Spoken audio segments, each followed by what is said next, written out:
பாகிஸ்தானில் இருக்கக்கூடிய இந்த ஆட்சி, ஆப்கானிஸ்தானில் இருக்கக்கூடிய அந்த தாலிபான் ஆட்சி, இது எல்லாமே இஸ்லாமிய ஆட்சியாக தான் அவங்க பார்ப்பாங்க. நீங்கள் இஸ்லாத்தை பற்றி பேசுகிறீங்க, இஸ்லாமிய ஆட்சி பேசுகிறீங்க. அதனால் வந்து குழப்பத்தை தவிர்ப்பதற்காக நாம் என்ன பண்ணணும், ஃப்ரெஷ்ஷான வார்த்தைகள் எடுத்து போட்டோம்னு வச்சுக்கோங்க. இப்போ இதில் நாம் விளக்கம் சொல்கிறது தான். அப்போ ஆனால் விஷயம் என்ன, உசூல்கள் எங்கேருந்து எடுத்திருப்போம், குரான் ஹதீஸ் இங்கேருந்து எடுத்திருப்போம். அப்போ இந்த மாதிரி வந்து விஷயங்கள் வந்து ஹாக்கிமியத்து கூட போன நூற்றாண்டில் வந்து அவங்க லான்ச் பண்ணுறாங்க. யார், மௌலானா மௌதூதி அவங்க வந்து ஹாக்கிமியத் வந்து லான்ச் பண்ணுறாங்க. அதே ஹாக்கிமியத்தை தான் நான் வந்து தமிழ் படித்து அதை சொல்கிறேன். ஏகத்துவ ஜனநாயகம், ஹாக்கிமியத் அல்லாவுடைய ஏகத்துவத்தின் அடிப்படையில் நிறுவக்கூடிய ஒரு ஜனநாயக அரசு அப்படிங்கிறத தான் சொல்கிறேன். இந்த பிளேலிஸ்ட்டு இதுதான் வரும். இதில் இன்ஷா அல்லாஹ் நிறைய விஷயங்கள், இகாமத்து தீன்ங்கிற அந்த விஷயம் ஆணித்தரமாக இதில் எல்லா ஆதாரங்களும் எடுத்து ஒவ்வொரு ஆங்கிள்லையும் வச்சுட்டு இருப்போம். சீரத்துடைய அந்த வியூவில் வந்து நம்ம கர்பலாங்கிற அந்த தொடர்லேருந்து அதை வச்சுட்டோம். அது இல்லாமல் குரான்லேருந்து கிலாஃபத் வந்து எந்தெந்த இடங்களில் குரான் வந்து கிலாஃபத் பேசுது அதில் தானே விளையாடுறாங்க. அதுக்குள்ளே வச்சு தான் அவங்க தௌஹீது தனி கிலாஃபத் தனின்னு பேசுகிறாங்கல்ல, அது ரெண்டு ஒன்றுங்கிறது இணைச்சி வந்து ஒரு டைட்டிலாக கொண்டு வருவோம் இன்ஷா அல்லாஹ். ஏன்னா இதில் முதல் விஷயம் புரிஞ்சுக்கணும்.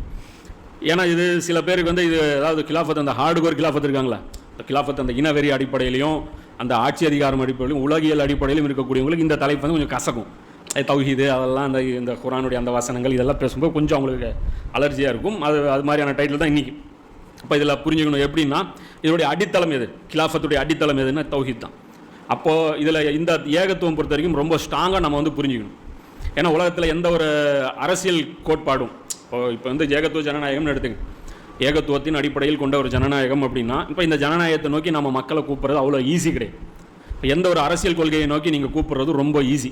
ஏன்னா நீங்கள் என்ன, ஒரு அரசியல் கட்சி ஒரு கோஷம் வைக்கும் அல்லது ஒரு வாதங்கள் வைக்கும். என்ன வைக்கும் பாருங்கள், அவங்க ஆட்சியில் பெட்ரோல் இவ்வளோ இருந்துச்சு, எங்கள் ஆட்சியில் பெட்ரோல் இவ்வளோ, அவங்க ஆட்சியில் ரோடு இப்படி இருந்துச்சு, எங்கள் ஆட்சியில் ரோடு இப்படி, அவங்க ஆட்சியில் இப்படி.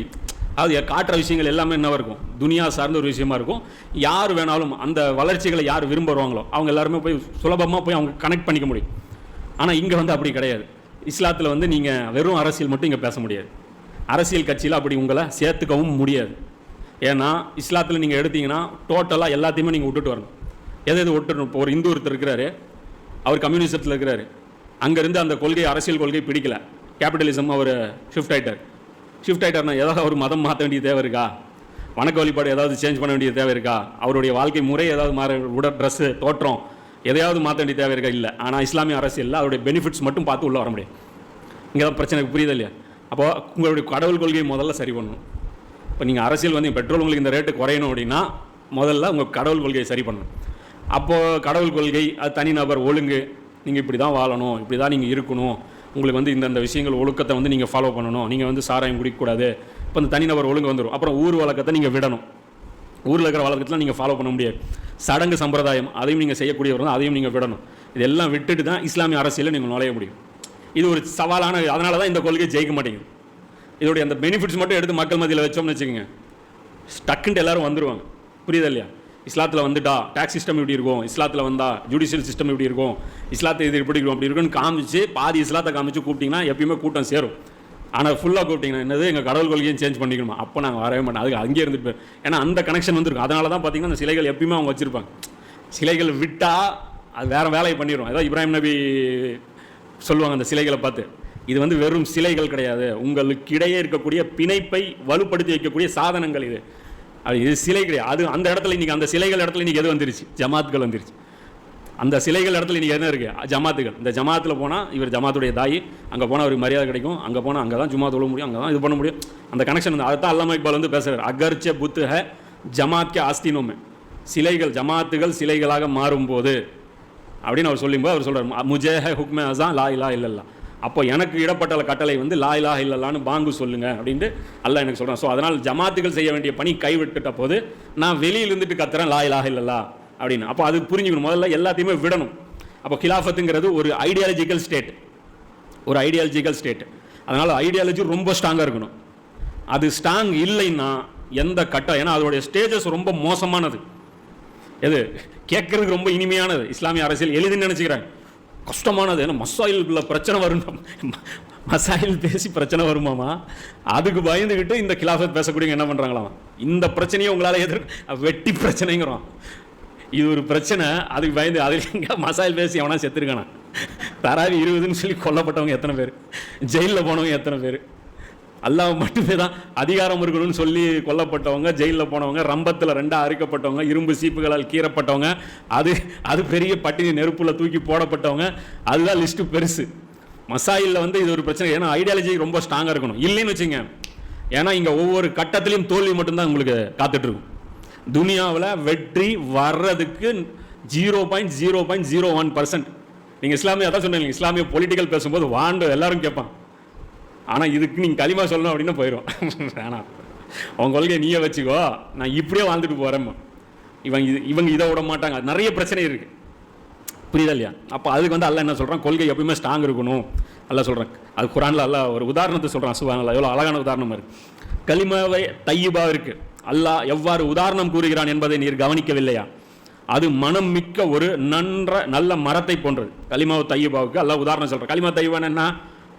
லாயிலா இல்லா தானே. இப்போ லாயிலா இல்லா தான் நாங்கள் விளக்க சொல்லிருக்கோம், புரியுதா? லாயிலா இல்லாத என்னன்னா வராது, இதில் தான் வருதாமா அல்லாஹ் சொல்கிறான். வராதுங்கிறார் ஹஜ்ரத்து, ஆனால் வருங்கிறான் அல்லாஹ். கலிமா தையிபாவுக்கு உதாரணம் அல்லாஹ் சொல்கிறான், ஒரு மரம். அல்லாஹ் எவ்வாறு உதாரணம் கூறுகிறான் என்பதை நீர் கவனிக்க. அல்லாஹ் எப்படி உதாரணம் சொல்கிறான் பார்க்க மாட்டீங்களா அப்படிங்கிறான். அது கவனிக்கணும், அந்த உதாரணம் என்ன அப்படின்னு. அது மனம் மிக்க ஒரு நல்ல மரத்தை போன்றது. ஒரு மனம் அப்படியே வந்து ஒரு மரம் இருக்குது, அது ஸ்மெல்லு பயங்கரமாக தருது. அந்த மனம் மிக்க ஒரு மரமாக இருக்குது. அதோடைய வேர்கள் பூமியில் ஆழமாக பதிந்ததாக, அதன் கிளைகள் வானலாவியும் இருக்கும். வேறு ஆழமாக இருக்கும், ரொம்ப ஸ்ட்ராங்கு. அவருடைய கிளைகள் வானத்தில் அளவுக்கு இருக்குது. அது தன்னுடைய இறைவனின் அனுமதியை கொண்டு, அந்த மரம் என்ன பண்ணுது, இறைவனுடைய அனுமதியை கொண்டு ஒவ்வொரு காலத்திலும் தன்னுடைய கனியை கொடுத்து கொண்டே இருக்கிறது. அந்தந்த காலகட்டத்துக்கு அது கனி கொடுத்துக்கிட்டே இருக்கும். மக்கள் நல்லுணர்வு பெரும் பொருட்டு அல்லாஹ் இத்தகைய உதாரணங்களை கூறுகிறான். இப்போ நாம் என்ன கேட்குறோம், குர்ஆன் நேரடியாக புரிஞ்சுக்கணுங்கிறல, இது என்ன மரம், அது என்ன பழம்? இப்போ ரசூலுல்லாஹ்வுக்கு தெரியாத ஒரு மரம் இருந்தால் சஹாபாக்கள் கேட்டிருப்பாங்களா மாட்டாங்களா? அது என்னங்க மரம்? இப்போ சஹாபாக்கள் சொல்லாத விளக்கத்தை இப்போ சொல்லுங்க, இப்போ நீங்கள் காட்டணும். சஹாபாக்கள் விளக்கம் சொல்லி இது ஒரு ஏமாற்று வேலை. இந்த இடத்துல இதுவும் கூடுதலாக சொல்லிக்கிறேன். என்னென்னா, இந்த ஒரு எதிர்கேள்வி கேட்கறதுக்கு அகராதிக்குன்னு என்ன பேசுவாங்க, சஹாபாக்கள் சொல்லாத கிலாஃபத்துக்கு நம்ம விளக்கம் கொடுப்போம். அது 100% மேட்சாக இருக்கும். அந்த நேரத்தில் அவங்க போடுற ஆர்குமெண்ட் என்ன தெரியுங்களா, இதை எந்த நபித்தோழராவது சொன்னாங்களா? இப்போ நான் கேட்குறேன், உலமாக்கள் எல்லார்ட்டையுமே ஒரு சேலஞ்சாக எடுத்து வைக்கணும். இது நீங்கள் எடுத்து வைங்க, இதை நோட் பண்ணி, இந்த கிளிப் நீங்கள் நோட் கூட பண்ணி வச்சுங்க, இதை நீங்கள் எடுத்து வைங்க. இது வரைக்கும் நாங்கள் வச்ச ஆர்குமெண்ட் எல்லாத்தையும் தூக்கி போட்டுறோம். குர்ஆனில் ஒவ்வொரு ஆயத்துக்கும் இப்படி தான் விளங்கணும்னு சொல்லி ஹதீஸ்களை காட்டு. வேற மாதிரி விளங்கவே கூடாது. இல்லை, 6000 சில்லற வசனங்களுக்கும் ஹதீஸ்களை காட்டணும். அத்தனை வசனங்களுக்கும் சஹாபாக்களோட விளக்கங்களை காட்டணும். காட்ட முடியுமா? புகாரில் எவ்வளோ சாப்டர் இருக்கு குர்ஆனில் விளக்கம்ட்டு. இப்போ மீதி வசனம்லாம் என்ன பண்ணுறது, எப்படி விளங்குறது? சஹாபாக்களோட விளக்கங்கள் மொத்த குர்ஆனுக்கும் இருக்கா? இப்னு அப்பாஸுடைய தஃப்சீர்னு சொல்லிட்டு வேற ஆள் யாரோ எழுதி வச்சிருப்பாங்க. ரசூலுல்லாஹ்வுடைய விளக்கம் இருக்கா மொத்த குர்ஆன் தஃப்சீரே? கிடையாது. சில வசனங்களுக்கு கொடுத்துருப்பாங்க, ஒரு சில 100 வசனங்கள் அதிகபட்சமாக சொன்னான், அவ்வளோதான்.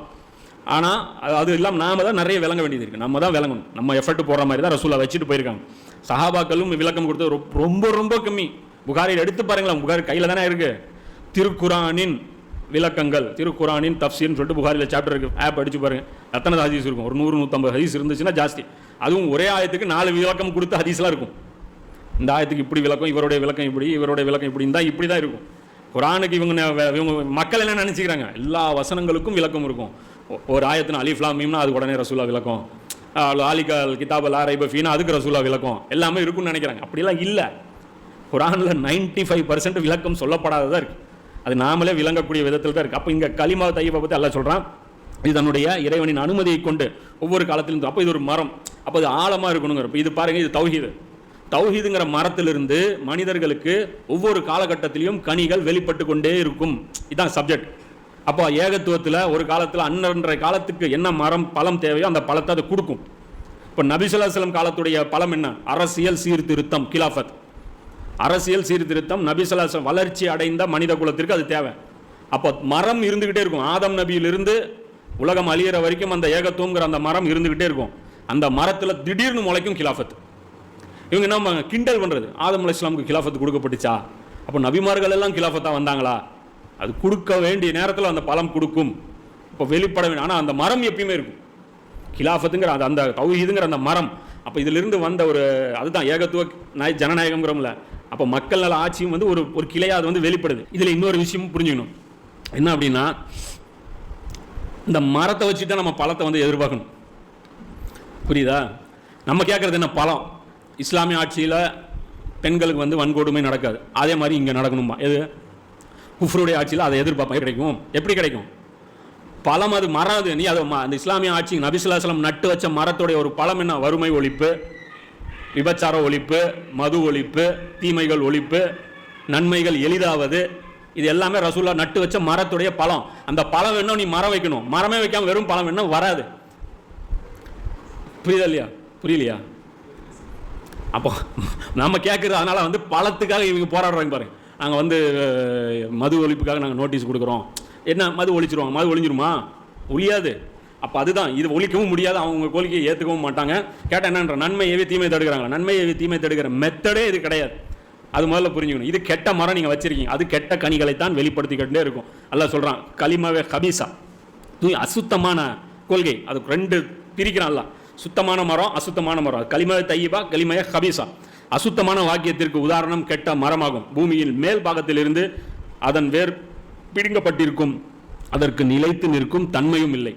அல்லாஹ் இது ரெண்டு உதாரணம் சொல்கிறான். இது வந்து இது நிற்காது, இது துனியாவிலேயே இது பிச்சுக்கிட்டு போயிடும். ஆனால் அந்த மரம் எங்கே உங்களுக்கு பலன் கொடுக்கும்? மறுமை வரைக்கும் உங்களுக்கு அது பலன் கொடுக்கும். எது? அல்லாஹ்வுடைய அந்த தௌஹீதின் அடிப்படையில் அந்த ஒரு மரத்தை நீங்கள் நிறுவிட்டீங்கன்னா அந்த மரம் உங்களுக்கு துனியாவிலையும் பலன் கொடுக்கும், ஆதம் அலைஹிஸ்ஸலாம் காலத்துக்கும் கொடுக்கும், எல்லா காலத்துக்குமே அது கொடுக்கும். எவர்கள் ஈமான் கொள்கிறார்களோ அவர்களை உலக வாழ்விலும் மறுமையிலும் உறுதியான சொல்லை கொண்டு அல்லாஹ் உறுதிப்படுத்துகிறான். இந்த நம்பிக்கை கொண்டவர்களை அல்லாஹ் உறுதிப்படுத்துகிறான் துனியாவிலையும் மறுமையிலும். இன்னும் அநியாயக்காரர்களை அல்லாஹ் வழி தவற செய்து விடுகிறான். அநியாயம்னா இது ஷிர்க், ஜுல்முன் அசீம் இது. மேலும் அல்லாஹ் தான் எதை நாடுகிறானோ அதை செய்கிறான் அப்படின்னு சொல்லிட்டு அல்லாஹ் 14, 26, 27. ஏன்னா ஃபண்டமெண்டல்லிருந்து இது கொண்டு வரணும் இந்த அரசியலை.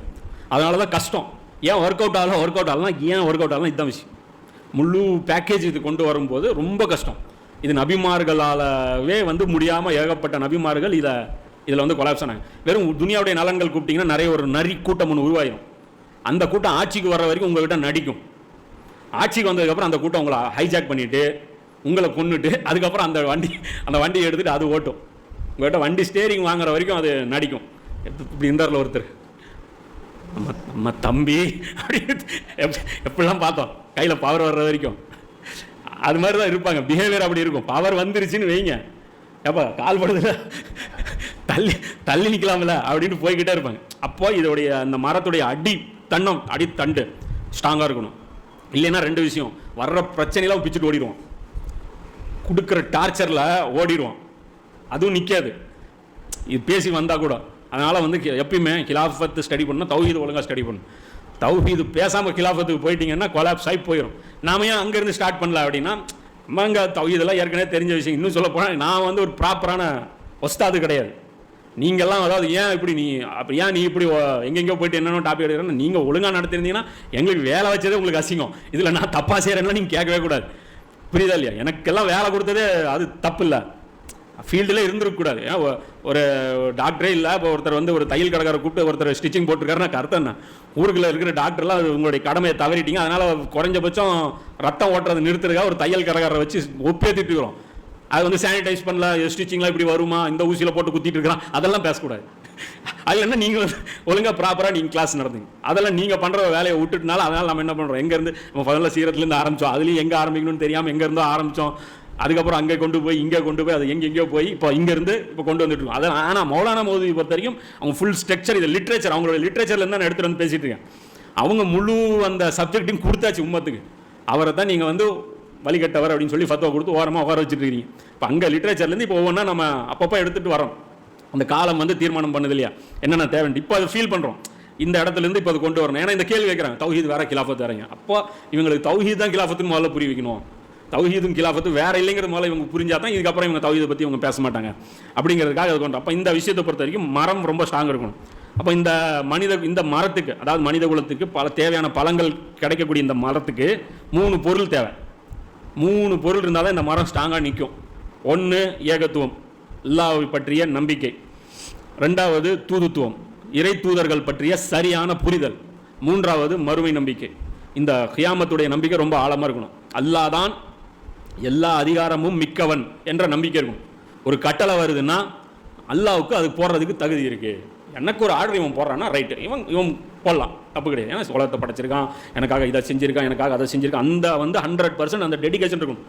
இல்லைன்னு வச்சுங்க அல்லாஹ்வுடைய ஆர்டரை வந்து சூப்பர்வைஸ் பண்ண பார்ப்பான். இது என்ன இப்படி இருக்குது இந்த ஆர்டரை மாற்றலாமே, அப்படின்னு அவனுக்கு ஒரு எதிர்ப்பு, அந்த பகாவத், கிளர்ச்சி, கலகம் வந்து அவனுக்கு வந்து தோணும். அந்த சிந்தனையே வரக்கூடாது. இது ஒன்று. ரெண்டாவது, இறை தூதர்கள் மேலே நம்பிக்கை இருக்கணும். அவங்க ஒரு காலத்துலையும் பொய் சொல்ல மாட்டாங்க. இவங்க லாபத்தில் ஏதாவது சேர்த்திருப்பாங்களோ, ஒருவேளை இவர் கொஞ்சம் ஏதாவது ஆல்ட்ரு பண்ணியிருப்பா, அல்லா கொடுத்தான் தான், வேணா இவர் கொஞ்சம் பண்ணியிருப்பாரோ, அந்த சந்தேகமே வரக்கூடாது. இறை தூதர்கள் நம்பிக்கையானவர்கள், அவர்கள் மூலம்தான் இறைவனின் உத்தரவுகள் நமக்கு கிடைக்கும். உத்தரவு வர்றது யார் மூலமாக வரும்? இறைவனை டைரெக்டாக கொண்டு கொடுப்பான்? தரமாட்டான். நபிமார்கள் தான் அல்லாவுடைய உத்தரவு எல்லாமே கொண்டு வந்து வருவான். அப்போ நபிமார்கள் மேலே சந்தேகம் வந்துருச்சுன்னா அப்போ அந்த மரத்துடைய அந்த அஸ்திவாரமே ஆட்டம் கண்டுரும். அப்போ அதில் நீங்கள் வந்து டெடிகேஷனெல்லாம் செயல்பட முடியும். ரசூலா மேலே ஒருத்தருக்கு டவுட்டு, செயல்பட முடியுமா? எதாவது தியாகம் பண்ணுவோமா? ஒன்றுமே பண்ண மாட்டோம். இப்போ அதே மாதிரி அவருடைய உத்தரவுகள் குறித்து சந்தேகமோ ஆட்சேபனையோ பண்ண மாட்டேன்னு நம்பணும்.